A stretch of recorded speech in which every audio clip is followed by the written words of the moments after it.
जय धरती माँ जय गौ माता, जय धरती माँ जय गौ माता। सुखद सुमंगल विश्व कामना, जीव मात्र का हो कल्याण। सुखद सुमंगल विश्व कामना, जीव मात्र का हो कल्याण। हिंदू राष्ट्र की हम सपना भी नहीं देख सकते जब तक हमारी गौ माता का इस धरा पर कत्ल हो रहा है, गौएं कट रही हैं। क्योंकि हमारे सनातन के मूल में हमारी गौ माता है, वेद लक्षणा गौ माता है। धेनुमानस का पाठ करेंगे 24 दोहे से आगे। पहला सर्ग। सकल औषधालय गौशाला, आने तुरत इहानंद लाला। गौ के मूत्र करे स्नाना, द्वादश गौ में अंग सुसाना। संपूर्ण औषधियों का भंडार गौशाला है, इसलिए श्री कृष्ण को तुरंत गौशाला लाया गया एवं गौमूत्र से सबसे पहले उनको स्नान कराया और शरीर के 12 अंगों पर गोबर लगाया गया। इंद्रिय दस नाभि अरुग्रीवा, पाई शुद्धि इनते सब जीवा। गौ की पीठ शीस धरि लाई, मिटे विषाद अच्छन सुख पाई। 10 इंद्रियां कान, त्वचा, नेत्र, जीवा, नासिका, हाथ, पैर, मुख, मलेंद्रिय, मूत्रेंद्रिय, नाभि और गला, ये 12 अंग हैं जिन पर गौ में लगाया गया और ये 12 ही अंग पवित्र हुए। गोबर से ही सभी जीवों की शुद्धि होती है। जो व्यक्ति गौ की पीठ पर सिर रखे, थोड़ी देर में उसका सारा विषाद मिट जाता है एवं शीघ्र ही उसको सुख प्राप्त होता है। गौ की पूंछ झारी तब लीनो, बड़ सुख पाई प्रभु हंसि दीनो। जिन गौ पूछ फेर घुमायो, कभू व्याधि तह निकट न आयो। गौ की पूंछ से श्री कृष्ण को झाड़ा लगाया गया। भगवान ने बड़ा ही सुख पाया और हंसने लगे। जिन्होंने गाय की पूंछ को शरीर से लगाकर झाड़ दिया, उनके निकट कभी भी व्याधियां नहीं आती। जब से घरों से हमने गौ माता को बाहर कर दिया, तब से घरों में व्याधियों ने घर बना लिया। इंद्रिया ऋषिकेश हरि प्राणा, ईश्वर कंठ विष्णु भज ध्याना। अज प्रभुपाद जानु मनि माना, अच्युत कटिकर यज्ञ जंघाना। पूंछ घुमाते हुए गोपियां बोल रही थी, इंद्रियों की रक्षा ऋषिकेश करे, भगवान हरि प्राणों की रक्षा करे, ईश्वर कंठ की, विष्णु भुजाओं की रक्षा करे, अजन्मा भगवान पैरों की, मणिमान जानुओं की रक्षा करे, अच्युत कटि की, यज्ञ भगवान जंघाओं की रक्षा करे। गोपियां कितनी भोली हैं, वो ये नहीं जानती ये सब कुछ मेरे हरि हैं। जिनको आप झाड़ा दे रही हैं, ये सब उन्हीं के ही नाम हैं। गोरज को जब तिलक हो, दूर भयो अवसाद। जे घर धेनु भावही, ताको मिटे विषाद। गाय के खुर की धूल का जब व्यक्ति तिलक करे तो उस व्यक्ति का अवसाद दूर हो जाता है। जिस घर में गौ रंभाती है, उसका सारा विषाद मिट जाता है। उस घर के आसपास से नेगेटिव एनर्जी समाप्त हो जाती है। उहाँ पूतना बड़ी भयकारी, धेनु पर सिसोई नजर उतारी। गाय धाय पय एक समाना, होई परिछन सब जग माना।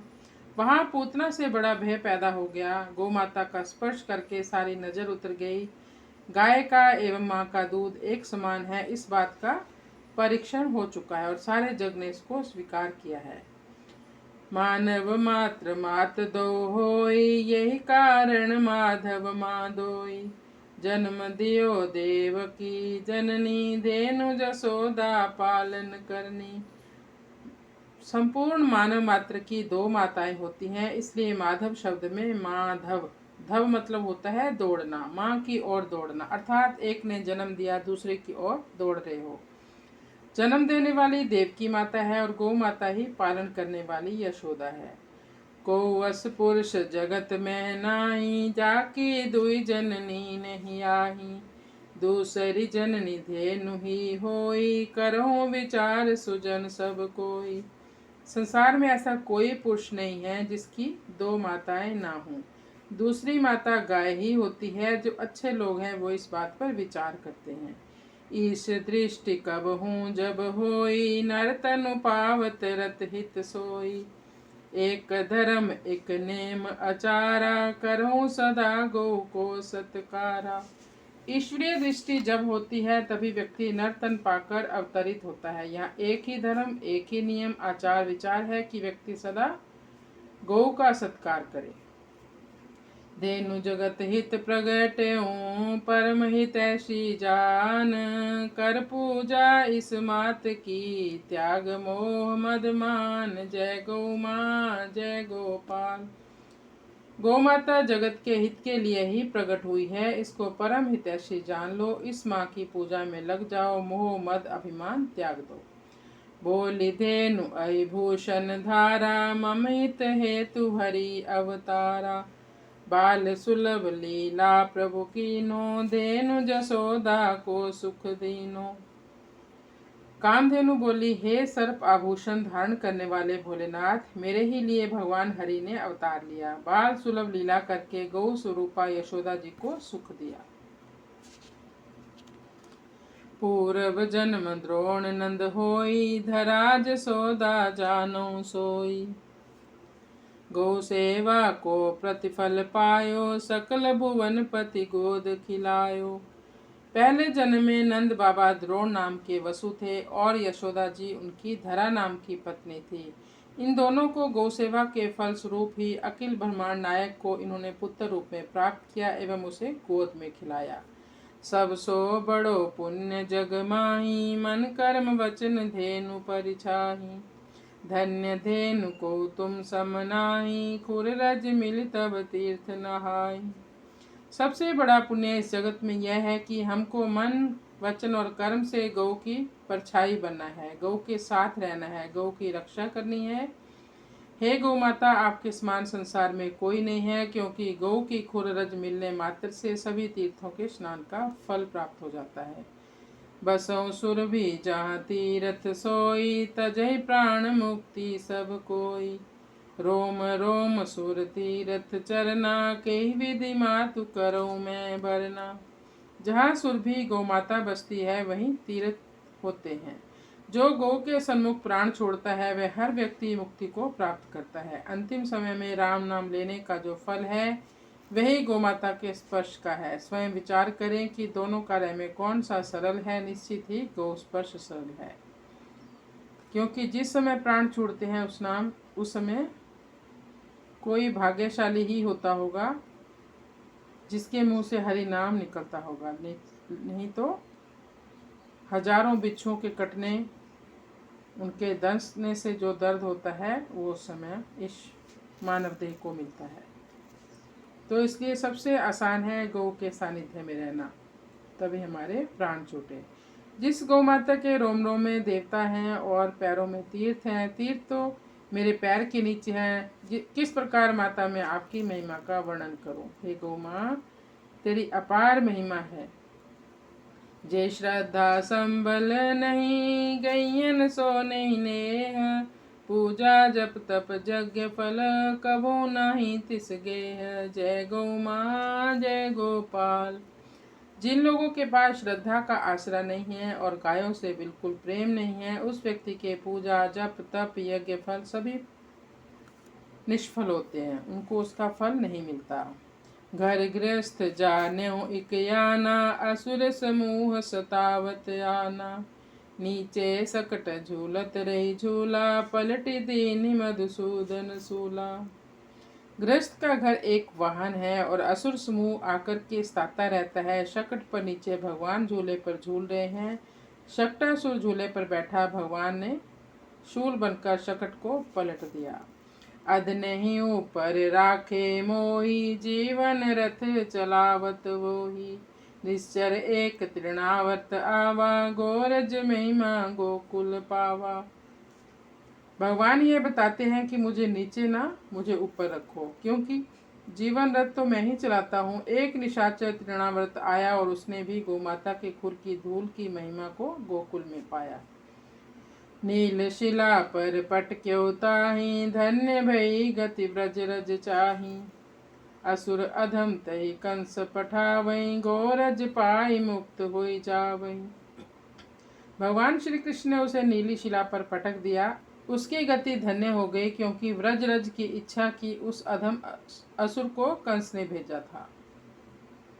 गोधूलि पाकर वह भी मुक्त हो गया। देखी देखी सुर हर्षई लीला, कल्प वृक्ष के डारहि फूला। धन्य भूमि पाहन बन सरिता, चरण रेणु बेनु ध्वनि भरिता। श्री कृष्ण लीला को देख देख करके देवता हर्षित हो रहे हैं और कल्प वृक्ष के फूलों की वर्षा कर रहे हैं। वह भूमि धन्य है, वह पहाड़ वन नदी सब धन्य है, जहाँ भगवान की चरण रेणु एवं बांसुरी की ध्वनि बजती रहती है। गोविंद गोकुल आन के, धेनु दूरी लपटाई। शेष महेश सुरेश भी, दृश्य देखिए कुलाई। जब से गोविंद गोकुल आए और गोमाता की खुरधुली में लौटते हैं, और इस दृश्य को देख देख कर शेष महेश और इंद्र भी ललचाते हैं। कृष्ण कृपा किमि कहों बखानी, गरल पिलाई मुक्ति को दानी। गरल घोली जिन घाली समाजू, नैन मूंदी नहीं देखहीं आजू। भगवान श्री कृष्ण की कृपा का क्या बखान करें, वे तो विष पिलाने वाले को भी मुक्ति का ही दान देते हैं। जो लोग समाज में जहर घोल रहे हैं और समाज को खत्म करना चाहते हैं, आज उनकी ओर हम आंखें बंद किए बैठे हैं। गौ गंगा गिरिराज बेहालू, आंख मूंदी बैठे श्रद्धालु। नैन उघारी देखे तिन्हूं, मातु भारती संस्कृति मूल हूँ। आज गोमाता गंगा जी और हिमालय की दुर्दशा हो गई, ये लोग सब जानते हैं। लेकिन जो श्रद्धालु है वो आंखें बंद करके बैठा है, उसके ऊपर कोई भी सवाल नहीं उठाता। हम सब लोग आंख खोलकर इन तीनों को देखें, क्योंकि ये तीनों माँ भारतीय संस्कृति की मूल में हैं। करत पान पय वेद पुराना, धर्म शास्त्र को रचयो विधाना। गंग तीर बैठे करी रचना, बसी पहाड़ बोले सिद्ध बचना। ऋषि मुनियों ने गाय का दूध पीकर वेद पुराणों को लिखा, धर्मशास्त्र का विधान बनाया। गाय दूध पिए बिना इस विधान का पालन नहीं होता। गंगा के तट पर ये रचनाएं हुई और पहाड़ों पर बैठकर इन सिद्धों ने जगत हित के लिए ये वचन बोले। गौ गंगा गिरि जग आधारु, नित बहि प्राण वायु विस्तारु। जलवायु निर्मित यह देही, इनके मिटे विश्व छैलेही। गौ गंगा पहाड़ यही जगत के आधार हैं। ऑक्सीजन मिल रहा है, यह शरीर जलवायु से बना हुआ है। इनके प्रदूषित होने से विश्व का ही क्षय हो जाएगा। अनुचर जय श्री कृष्ण के, तिनको यह व्यवहार। कृष्ण सदा ठाड़े रहे, सरिता धेनु पहाड़। जय गौ माँ जय गोपाल। जो भगवान श्री कृष्ण के अनुचर हैं, भगवान श्री कृष्ण को मानने वाले हैं, उनको हमेशा यह व्यवहार देखना है कि गोविंद हमेशा इन तीनों के लिए ही खड़े रहे। नदी, गाय और पहाड़, इनकी रक्षा